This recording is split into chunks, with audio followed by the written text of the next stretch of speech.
बुकवाईज with विशाल या YouTube चॅनलवर तुम्हा सर्वांचं खूप खूप स्वागत आहे. नमस्कार. आज आपण एका खूपच रंजक पुस्तकाबद्दल बोलणार आहोत. अंजली चिपलकट्टी यांचं माणूस असा का वागतो. हे पुस्तक एका अशा प्रश्नाला हात घालतो जो खरं तर आपण रोज स्वतःला विचारत असतो. हो, इतरांना बघून की अरे हा माणूस असा का वागला किंवा मीच असं का वागले. अगदी. प्रेम, द्वेष, हिंसा, भीती या सगळ्या भावना येतात तरी कुठून आणि त्यामागचं लॉजिक काय. चला आज याच कोड्याचा उलगडा करूया. पण एक मिनिट, आपण हे कोणत्याही नैतिकतेच्या चष्म्यातनं नाही बघणार. नाही, अजिबात नाही. म्हणजे काय चांगलं किंवा काय वाईट याच्या पलीकडे जाऊन. हो, कारण या पुस्तकाचं वैशिष्ट्यच ते आहे. ते आपल्याला उत्क्रांती मानसशास्त्र म्हणजे इव्होल्युशनरी सायकोलॉजी, मग जीवशास्त्र, मेंदूशास्त्र अशा वैज्ञानिक कसोट्यांवर घेऊन जातं. बरोबर.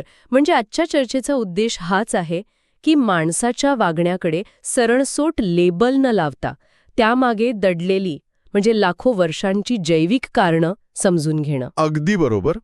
आणि हा जो वैज्ञानिक दृष्टिकोन आहे ना, तो आपल्याला एक पूर्णपणे वेगळीच नजर देतो. कशी? तो आपल्याला स्वतःच्या आणि इतरांच्या वागण्याकडे अधिक सहानुभूतीने आणि कमी कठोरतेने बघायला शिकवतो.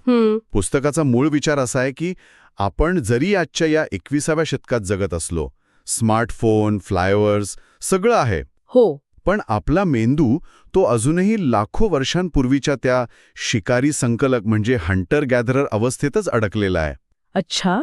त्यामुळे आज जे वागणं आपल्याला विचित्र किंवा अतार्किक वाटतं त्याच्यामागे टिकून राहण्याची एक आदिम प्रेरणा असू शकते. ठीक आहे, मग याच मुद्द्यावरून सुरुवात करूया. आपला मेंदू जुना आणि जग नवीन या संघर्षातून नेमकं काय काय घडतं. लेखिका म्हणतात की माणसाच्या वागणुकीचं विश्लेषण फक्त भावना किंवा नैतिकतेच्या आधारावर करणं म्हणजे वरवरची मलमपट्टी करण्यासारखं आहे. अगदी. रोगाचं मूळ न शोधता फक्त लक्षणांवर उपचार करण्यासारखं आहे. हे उत्तम उदाहरण आहे. विचार करा, लाखो वर्ष माणूस लहान गटांमध्ये जंगलात राहायचा, सतत अन्न आणि संरक्षणाच्या शोधात. हो. त्या काळात टिकून राहण्यासाठी ज्या काही वृत्ती-प्रवृत्ती फायद्याच्या ठरल्या त्या आपल्या डीएनएमध्ये, आपल्या मेंदूच्या रचनेत खोलवर कोरल्या गेल्यात. आणि आज त्याचं काय? आज आपण सुपरमार्केटमध्ये जातो जिथे खाण्याचे शेकडो पर्याय आहेत, पण आपला मेंदू तो अजूनही उद्या अन्न मिळेल की नाही या आदिम काळच्या चिंतेनेच ग्रासलेला असतो. अरे वा. म्हणजे सुपरमार्केटच्या सेलमध्ये जी झुंबड उडते हो, किंवा गरजेपेक्षा जास्त वस्तू विकत घेऊन घरात साठवून ठेवण्याची सवय ही त्या आदिम वृत्तीचं आधुनिक रूप आहे. अगदी तसंच. हजारो वर्षांपूर्वी फळांनी लगडलेलं झाड बघून जशी गर्दी व्हायची तसंच काहीसं. खरंय. आणि याच विचारातून आणखी एक रंजक गोष्ट समोर येते, ती म्हणजे परोपकार. परोपकार म्हणजे आपण दुसऱ्यांना का मदत करतो ते. हो, वरवर पाहता यात आपला काहीच स्वार्थ दिसत नाही, बरोबर नाही. पण उत्क्रांती मानसशास्त्र यामागे सुद्धा एक गणित बघतं. त्यातलं पहिलं आहे किन सिलेक्शन. किन सिलेक्शन म्हणजे असं की आपण आपल्या जवळच्या नातेवाईकांना, आपल्या रक्ताच्या लोकांना जास्त मदत करतो. हो, ते तर खरंय. कारण त्यांच्यात आणि आपल्यात समान जनुके म्हणजे जीन्स असतात. त्यामुळे त्यांना मदत करणं म्हणजे एक प्रकारे अप्रत्यक्षपणे स्वतःच्या जनुकांनाच पुढच्या पिढीत पोचवायला मदत करण्यासारखं आहे. एक मिनिट, म्हणजे मी माझ्या भावाला मदत करते तेव्हा तो केवळ नात्याचा ओलावा नसून माझे जीन्स स्वतःच्या प्रती वाचवण्यासाठी खेळलेला एक जैविक डाव असतो. हो, हा विचारच कितीतरी वेगळा आणि धक्कादायक आहे. सुरुवातीला कोरडा वाटू शकतो. हो ना. पण तो वागण्यामागची एक प्रेरणा स्पष्ट करतो. आणि दुसरी संकल्पना आहे रिसिप्रोकल अल्ट्रुइझम. परस्पर सहकार्य. अगदी. ही एक प्रकारची उत्क्रांतीची इन्शुरन्स पॉलिसी होती. आज मी तुझ्या शिकारीत मदत केली तर उद्या तू माझ्या संकटात धावून येशील याची एक अव्यक्त हमी. यातूनच मग विश्वास आणि सहकार्याची भावना वाढीस लागली असेल. हो, जी गटाला एकत्र ठेवण्यासाठी आणि टिकवण्यासाठी अत्यावश्यक होती. आणि मग याच सहकार्याच्या नाण्याची दुसरी बाजू म्हणजे आक्रमकता. बरोबर. तिला केवळ एक नकारात्मक भावना म्हणून न बघता पुस्तक तिला टिकून राहण्याच्या संघर्षातले एक हत्यार म्हणून बघतं. बरोबर, अगदी बरोबर. संसाधनांवर हक्क मिळवण्यासाठी, स्वतःच्या कुटुंबाचं आणि गटाचं संरक्षण करण्यासाठी आक्रमकता गरजेची होती. आणि आज त्याचं स्वरूप बदललं आहे. आज आपण थेट शारीरिक हिंसा करत नाही, पण ऑफिसमधलं राजकारण, प्रतिस्पर्धेला मागे खेचण्याची वृत्ती, सोशल मीडियावरचं ट्रोलिंग किंवा रस्त्यावर गाडी चालवताना होणारी किरकोळ बाचाबाची, ही सगळी त्याच आदिम आक्रमकतेची आधुनिक सामाजिक रूपं आहेत. पण या सगळ्यामागे एक सूत्रधार आहे आणि तो म्हणजे आपल्या भावना. आपण स्वतःला कितीही तर्कशुद्ध समजत असलो तरी पुस्तक सांगतं की आपले 90% निर्णय हे तर्क नाही तर भावना घेतात. हो, भीती, राग, प्रेम, मत्सर या आदिम भावनाच आपल्या वर्तनाचा रिमोट कंट्रोल आहेत असं म्हटलं तरी चालेल. आणि त्यातही भीती. आणि भीती ही त्यातली सगळ्यात प्रभावी आणि मूलभूत भावना आहे. हो का? आपल्या मेंदूच्या आत अगदी मध्यभागी ॲमिग्डला नावाचा एक बदामाच्या आकाराचा भाग असतो. अच्छा. तो आपल्या शरीराचा धोक्याचा अलाराम आहे.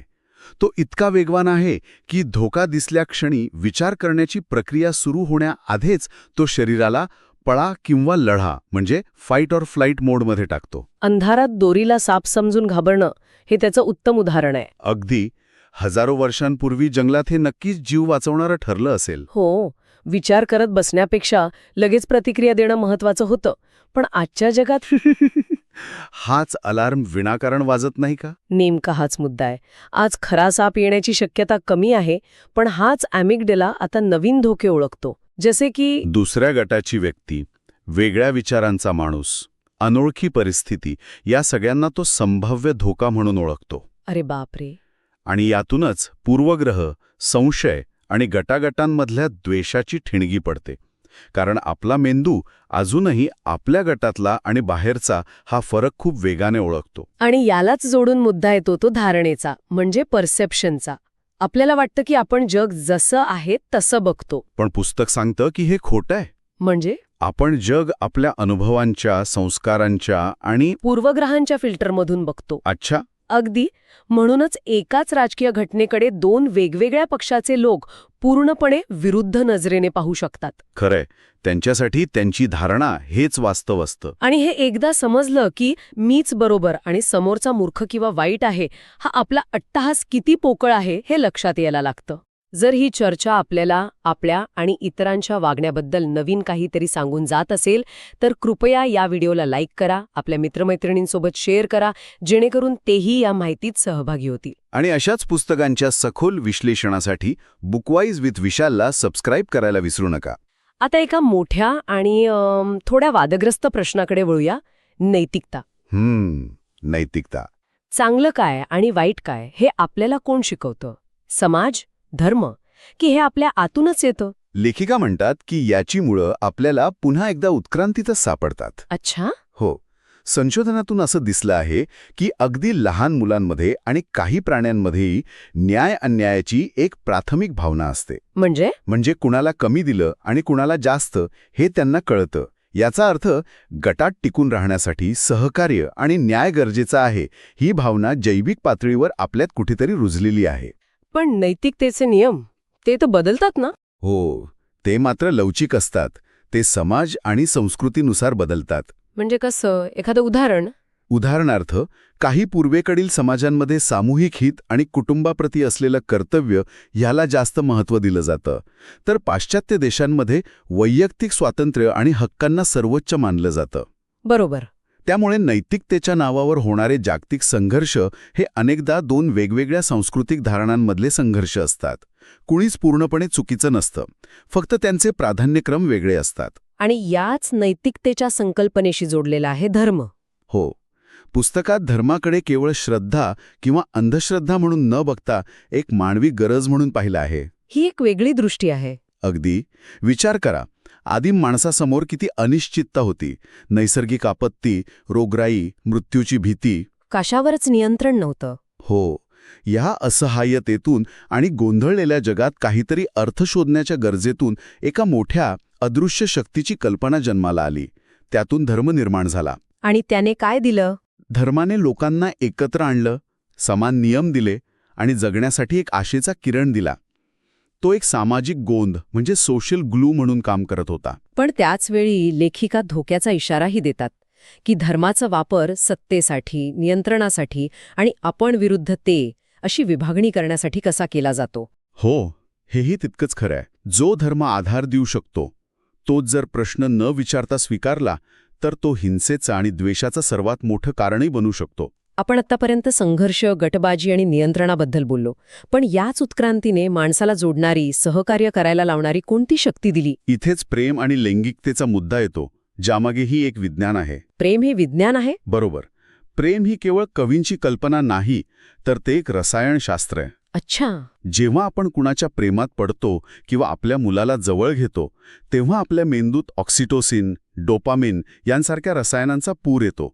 याला बॉन्डिंग हॉर्मोन्स म्हणतात. आणि त्यामुळे काय होतं? यामुळेच आपल्याला जोडले गेल्याची, आपुलकीची आणि सुरक्षिततेची भावना मिळते.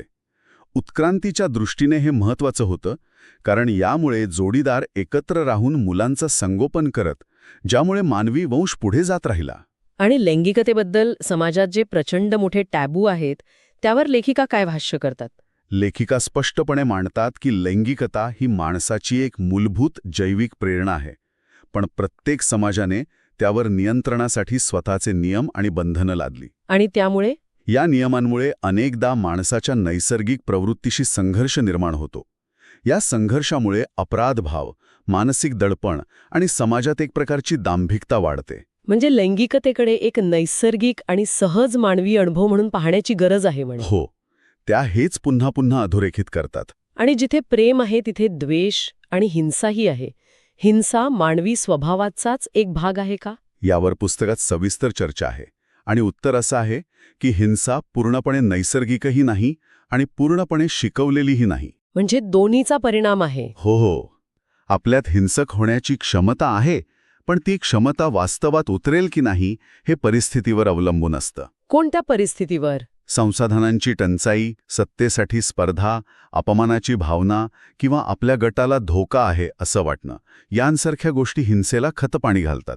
आणि भीतीचा वापर लोकांना नियंत्रित करण्यासाठी कसा केला जातो हे तर आजच्या जगात आपण सतत बघतो. हो, आपण विरुद्ध ते अशी एक काल्पनिक भिंत उभी केली जाते. आणि ही रणनीती राजकारण, धर्म आणि दुर्दैवाने माध्यमही सर्रास वापरतात. एकदा का तुमच्या मनात ते लोक आपल्या अस्तित्वासाठी, आपल्या संस्कृतीसाठी, आपल्या नोकरीसाठी धोका आहेत, ही भीती यशस्वीरित्या पेरली गेली की मग पुढचं काम सोपं होतं. मग द्वेष निर्माण करणं सोपं जातं. हो, मग त्या लोकांबद्दल द्वेष निर्माण करणं आणि त्यांच्यावरील हिंसेचं समर्थन करणं सहज शक्य होतं, कारण मग ते आपल्यासारखी सुखदुःख असलेली माणसं राहत नाहीत. ते फक्त एक धोका किंवा समस्या बनतात. अगदी. आपल्याला जर ही चर्चा विचार करायला लावणारी वाटत असेल तर बुकवाईज विथ विशाल चॅनलला सबस्क्राईब करून बेल आयकन नक्की दाबा. यामुळे आमचे पुढचे व्हिडिओज तुमच्यापर्यंत सर्वात आधी पोहोचतील आणि आम्हालाही असेच माहितीपूर्ण व्हिडिओ बनवण्यासाठी प्रोत्साहन मिळेल.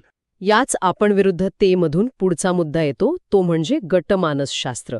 माणूस हा एकटा राहूच शकत नाही, नाही का? नाही, तो जन्मापासून मृत्यूपर्यंत कोणत्या ना कोणत्या गटाचा भाग असतो. कुटुंब, मित्र, जात, धर्म, राष्ट्र, भाषा. का? कारण गटात आपल्याला सुरक्षित वाटतं, आपल्याला एक ओळख मिळते. पण याच गटप्रियतेचा एक अतिशय धोकादायक दुष्परिणाम आहे. तो म्हणजे गटाबाहेरील लोकांबद्दल आपोआप निर्माण होणारा संशय आणि शत्रुत्वाची भावना. याला इन ग्रुप आणि आउट ग्रुप बायस म्हणतात. अच्छा. आपला मेंदू नैसर्गिकरित्या आपल्या गटाला प्राधान्य देतो आणि त्यांच्या गटाला कमी लेखतो. आणि यातूनच मग भेदभाव आणि स्टिरियोटाइप्स जन्माला येतात का? हो. म्हणजे अमुक एखाद्या ठिकाणचे लोक असेच असतात किंवा तमुक एका धर्माचे लोक तसे वागतात, असे सरसकट शिक्के आपण कसे मारतो? यामागे आपल्या मेंदूची काम करण्याची एक पद्धत आहे. आपलं जग खूप गुंतागुंतीचं आहे, बरोबर? हो. ते सोपं करण्यासाठी आपला मेंदू सतत गोष्टींना आणि लोकांना गटांमध्ये विभागून पॅटर्न शोधण्याचा प्रयत्न करतो. हा एक मानसिक शॉर्टकट आहे. पण हा शॉर्टकट धोकादायक आहे. हो, कारण याच शॉर्टकटमुळे वास्तवाचं विकृतीकरण होतं. आपण काही मोजक्या उदाहरणांवरून संपूर्ण गटाबद्दल एक मत बनवतो आणि तेच खरं मानू लागतो. आणि यातूनच स्टिरियोटाइप्स तयार होतात, जे भेदभावाचं मूळ आहेत.